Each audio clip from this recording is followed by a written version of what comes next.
The loudest person in the room is usually, well, the worst at persuasion. Yeah, which is completely backwards to what we were taught, right? Exactly. I mean, it is a myth we've bought into for decades, and honestly, it's probably holding you back. Think about it. You're sitting in a crowded conference room, or maybe you're on one of those massive video calls with 20 different faces staring back at you. And everyone is just pitching their ideas, talking over each other. Right. They're confident, they're loud, and you have something genuinely valuable to contribute. You want to speak up, but you just feel completely drowned out by all that noise. It's frustrating. You start to think your quieter nature is a professional liability. Totally. So today, we are tearing down that myth of the aggressive, fast-talking salesperson. We're doing a deep dive into some amazing insights from a Book Ginger video summary of Matthew Pollard's book, The Introvert's Edge. And the mission here is really to show you how to take your quietest traits and turn them into your absolute greatest professional superpower. Yes, and without having to change a single thing about who you actually are. So let's unpack this from the start. We usually associate sales, persuasion, or even just like getting buy-in for an idea at work as this loud, chaotic battlefield. Yeah, battlefield is a good way to put it. Right, like you have to be this aggressive warrior who just wears the other side down through sheer volume and force of personality. Why is that our default setting? Well, what's fascinating here is that we picture persuasion that way because of an outdated, almost cinematic archetype. Like the slick used car salesman on TV. Exactly. We've been conditioned by movies and culture to picture this fast-talking person who just refuses to take no for an answer, dominating the conversation until the prospect finally caves. Just grinding them down. Yeah, but the reality of modern persuasion is completely different. The modern buyer, and that could be a customer, your boss, or a colleague, they're highly sophisticated. They see right through those high-pressure tactics. Well, for sure. When someone does that to me, my guard goes up immediately. Right, because the loud, pushy extrovert model actually triggers an immediate psychological resistance. You feel manipulated. But on the flip side, the exact traits introverts naturally possess, like patience, thoughtful communication, and deep active listening. Those are the exact tools that lower those defenses and create genuine connection. Okay, so if loudness actually creates resistance in modern buyers, we're basically looking at a complete inversion of the traditional playbook. A total inversion, yes. How do we practically start doing that? Because, I mean, for a lot of introverted people, the instinct is just to put on a mask and try to fake being that loud extrovert for an hour. Right, and that mask is exhausting. It drains your energy completely. And frankly, people have a very keen radar for inauthenticity. They can tell you're faking it. Exactly. They can tell when you're performing rather than actually connecting. Yeah. So Pollard points out that the very first step is to just drop the mask completely. Make your introversion your #1 strength. Make the quietness the strategy. I like that. Because the long-term game of persuasion isn't won quickly with force, it is won through trust. And introverts are naturally wired to build trust because their baseline is to listen more than they speak. So how do you set that up early on? Because usually the first 30 seconds of a meeting is where all the pressure is. You can establish this dynamic right away in those first 30 seconds. Instead of launching into some rehearsed elevator pitch, you set a totally transparent agenda. Give me an example. What does that sound like? You just say something simple, like, I'd like to hear about what you need, and then I'll tell you how we can help. Okay, I have to admit, saying something like, I'll hear what you need and tell you how we can help sounds a bit risky. How so?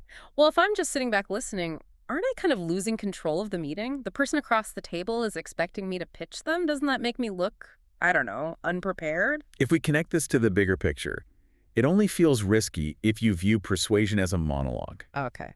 But think about the psychology of being sold to. When someone sits down to hear a pitch, their physical posture is tense. Their mental defenses are totally up. They are just waiting for you to try and trick them or push a product they don't really want. Yeah, you're just waiting for the trap to spring. Exactly. So when you start by transparently laying out the agenda and literally giving them the floor, it completely disarms them. You aren't forcing a product. You are creating a collaborative environment. Oh, wow. So you're taking the pressure off. Completely. By removing the pressure of a traditional pitch, the person suddenly feels safe. Their shoulders literally drop. You are changing the dynamic from a battle of wills to a mutual exploration. That makes a lot of sense. You haven't lost control at all. You've actually just established a framework where they are willingly going to hand you the exact information you need to persuade them. Okay, that really changes the perspective. You're taking all the anxiety out of the room by letting them know, hey, there won't be a hard sell right out of the gate. But let's look at the next phase. The armor is down, they feel safe, and they are talking. Now, as an introvert, I might be perfectly happy to let them talk for the next hour. Right, just sit back and listen all day. Yeah, but we still have an objective to reach. We need to actually guide the room without suddenly taking over and dominating the airtime. How do we do that? The key here is adopting the mindset of a detective. A detective. Yeah. You direct the conversation, not by talking constantly, but by deploying highly targeted, open-ended questions. Your goal is to uncover their true underlying needs, rather than just pushing your own agenda. So you're kind of gently steering them. Right. You want them to vocalize their pain points, because when they say it out loud, they actually start persuading themselves.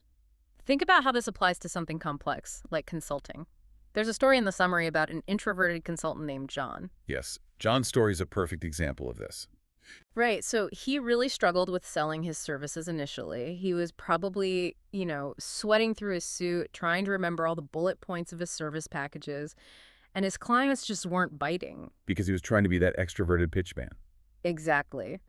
The shift happened when he completely stopped pitching and started diagnosing. He started asking simple but really profound things like, what problems are you dealing with? And what's stopping you from reaching your goals? And the shift in his business was incredible after that. Totally. Clients stopped seeing him as a salesperson and started seeing him as a genuine helper. So what does this all mean? It's basically like the difference between a late-night infomercial host screaming about a blender versus a doctor asking where it hurts so they can diagnose you. I love that. The doctor doesn't have to be loud to be effective. The doctor analogy is brilliant because it highlights who actually holds the power in a room. Mm-hmm. The infomercial host is relying on manufactured hype, which is just exhausting to maintain. Super exhausting. But think about being in a doctor's office. The doctor doesn't walk in and immediately yell at you to take a specific pill. They ask questions. How long has this been hurting? Does it hurt when I press here? Yeah, the patient is doing most of the talking. Exactly. The patient does the talking, but the doctor is completely in control of the interaction. When you ask probing follow-up questions, especially when a customer expresses doubts or frustrations, it shows genuine empathy. And it builds that trust we were talking about earlier. Right. The client feels heard. And more importantly, they feel like they are in control of the conversation. Meanwhile, you are quietly mapping out the exact problem that your product or idea is going to solve. So the doctor has listened, asked the right questions, and diagnosed the problem. Now comes the part where introverts usually panic. The presentation phase. Yeah. You have to actually present the solution. This is where you usually feel the pressure to flip a switch, turn into a performer, and run through a massive list of features and specs. But knowing the spec inside and out isn't actually the best tool for an introvert, is it? Not at all. In fact, defaulting to a list of features is one of the quickest ways to lose the connection you just spent all that time building. So what's the alternative? The strategy here is to completely ditch the feature lists and use real-life stories instead. Let's really break down why that is, because the summary gives two great examples of this. First, consider an introverted tech salesperson selling complex B2B software. A notoriously difficult thing to sell. Right. And she found it incredibly difficult to explain the intricate technical details, the API integrations, the cloud architecture. It wasn't her strong suit, and when she tried, she would stumble, and the client's eyes would just glaze over. We've all been in those meetings. Yeah, it's brutal. But her sales skyrocketed when she stopped trying to be a technical manual and just started sharing a customer success story. She talked about a previous client who was losing sleep over potential data loss and how the software finally gave them peace of mind. Much more relatable. Exactly. Then there's a weight loss program example. Instead of listing out the nutritional macros, the calorie deficits, and the specific workout schedules, the advice is to share a previous client's journey. Right, focusing on the human element. You talk about how a previous client felt sluggish, how they struggled to keep up with their kids, and how the program helped them finally run a 5K. Here's where it gets really interesting. Why is a story so much more powerful for an introvert than just reading off a brilliant, logically sound list of benefits? It entirely comes down to cognitive load and emotional resonance. Cognitive load. Yeah. When you read a bulleted list of features to someone like API integrations or nutritional macros, You are forcing their brain to do a tremendous amount of work. Oh, because they have to figure out what it all means for them. Exactly. They have to process the technical information, translate it, and then imagine how that technical feature might benefit their specific life. It burns mental calories. A story, on the other hand, does all that heavy lifting for you. It just serves it up on a silver platter. Right. It bypasses the logical friction and builds an emotional connection instantly. People don't buy macros. They buy the feeling of fitting into their favorite jeans again. That is so true. And for an introvert, this is an absolute game changer. You don't need a charismatic, performative delivery to keep their attention, because human beings are biologically wired to pay attention to narratives. We just love stories. We do. The narrative arc of the story becomes the charismatic element in the room. It takes the spotlight off you, the speaker, and places it squarely onto the successful outcome the client actually desires. That is a massive relief. I mean, you are basically letting the story do the talking. You just deliver the narrative, and the narrative does the persuading. Exactly. But as great as stories are, we have to talk about the roadblock. The moment every introvert absolutely dreads, where the heart rate spikes. Pushback. Yeah. The moment the customer pushes back, raises a concern, or just flat out says no. For someone who naturally avoids conflict, an objection feels like a brick wall. It does feel like a wall, and the natural introverted physiological response to an objection like your price is too high or I don't think we need this is either a freeze response or a total retreat. Yeah, you just want to sink into the floor. Right.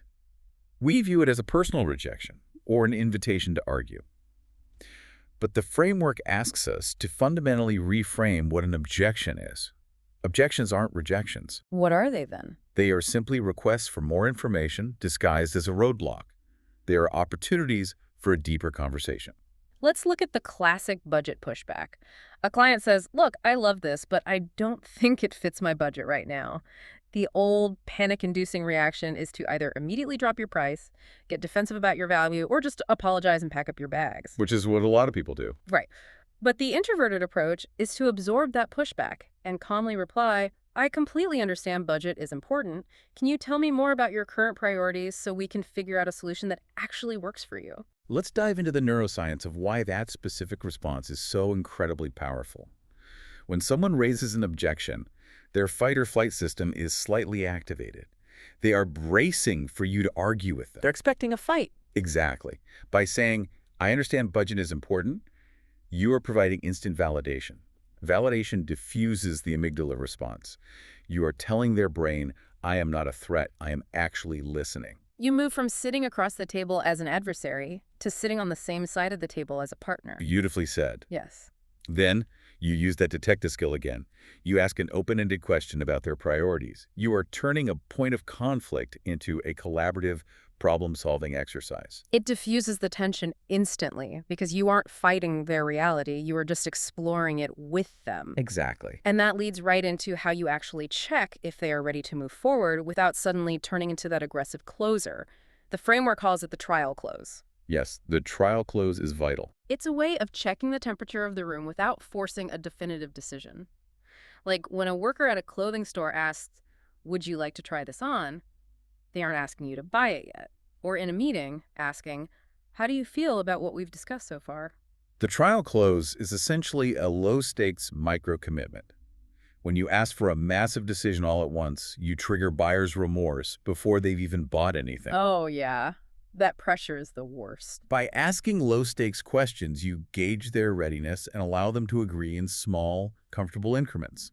It prevents the buyer from feeling cornered, and crucially, it protects the introvert's energy by avoiding a high-stakes, direct confrontation. I follow the logic there, but I have to say, the very final step of this process made me pause. Which part? Well, after you do these temperature checks, the advice is to act like the sale is already made. So instead of nervously asking, do you want to buy this service? You were supposed to say something like, great, the next step is for me to send over the contract for you to review. Wait, doesn't assuming the sale feel exactly like the arrogant, pushy, extroverted behavior we spent this whole time trying to avoid? This raises an important question, and it's a very natural concern. It's actually where a lot of people adopting this method get tripped up. But there is a massive difference between being pushy and confidently guiding the next steps. Okay, explain that difference for me. Context is everything. Look at the sequence we've just walked through. You haven't cornered them at any point. You build trust up front by setting an honest agenda.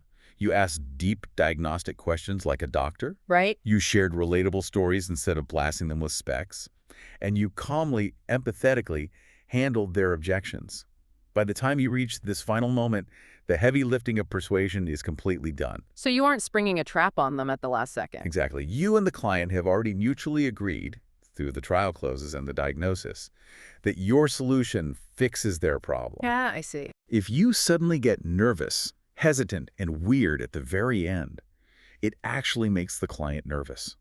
They start wondering, wait, why is she hesitating? Is there something wrong with this deal? You create doubt where there wasn't any. Yes. Saying, great, I'll get the paperwork ready for you, isn't a high-pressure tactic. It is a natural, helpful reduction of friction. You are doing them a service by making the final step as smooth and easy as possible. It's confident guidance, not arrogant pressure. That reframing is incredibly helpful. It's not assuming the sale because you think you're a genius. It's assuming the sale because you've done the rigorous work together to prove it's the right fit. Precise. It brings this whole quiet framework together so beautifully. But I think it's really important to remind you, listening right now, that these skills aren't a magic wand. You aren't going to just listen to this deep dive, walk into a boardroom tomorrow, and flawlessly execute this without a hitch. No, definitely not. It is a muscle that has to be developed. That is the crucial final lesson. Practice, improve, and repeat. The journey of mastering the introvert's edge is exactly like learning to ride a bicycle. When you first get on, you are going to wobble. You might fall a few times. Scrape your knee a bit. Yeah. When you first try to bite your tongue and use open-ended questions instead of launching into your comfortable pitch, it might feel incredibly awkward. The silence might feel heavy. Silence is always tough at first. But the secret to long-term mastery is the post-meeting reflection. Taking 5 minutes after every single call or presentation to ask yourself, what worked? Where did I get defensive? Did my story resonate? Just a quick audit. Exactly. It is that habit of continuous reflection that refines your approach from feeling awkward to feeling like second nature. So bringing this all home, the core message for you today is incredibly freeing. You do not need to change your quiet nature. Not at all. You don't need to put on a loud, extroverted mask, drain your social battery, and pretend to be someone you aren't just to be persuasive or successful. Your natural empathy, your patience, and your deep listening, the things that might make you feel drowned out in a chaotic room, those are your actual superpowers. They really are. When you use them strategically, when you ask the right questions and let your stories do the heavy lifting, you don't just survive in high-pressure scenarios, you completely thrive. And as we wrap up, I want to leave you with a final thought to mull over. We framed all of this around professional sales and business meetings today because that was the focus of the source material. Right. But human psychology doesn't change just because you leave the office. If listening deeply, storytelling, and asking diagnostic questions are the ultimate tools for quiet persuasion, well, how might you use this exact same introvert's edge in your personal life? Oh, that's a great point. Think about the next time you have to negotiate your salary with HR, or even just sitting around the dinner table trying to convince your family on where to go for vacation. So the next time you are sitting in that crowded room, feeling the pressure to speak louder and talk faster just to be heard, remember, you don't have to shout to be the most powerful voice in the room. You just have to ask the right questions.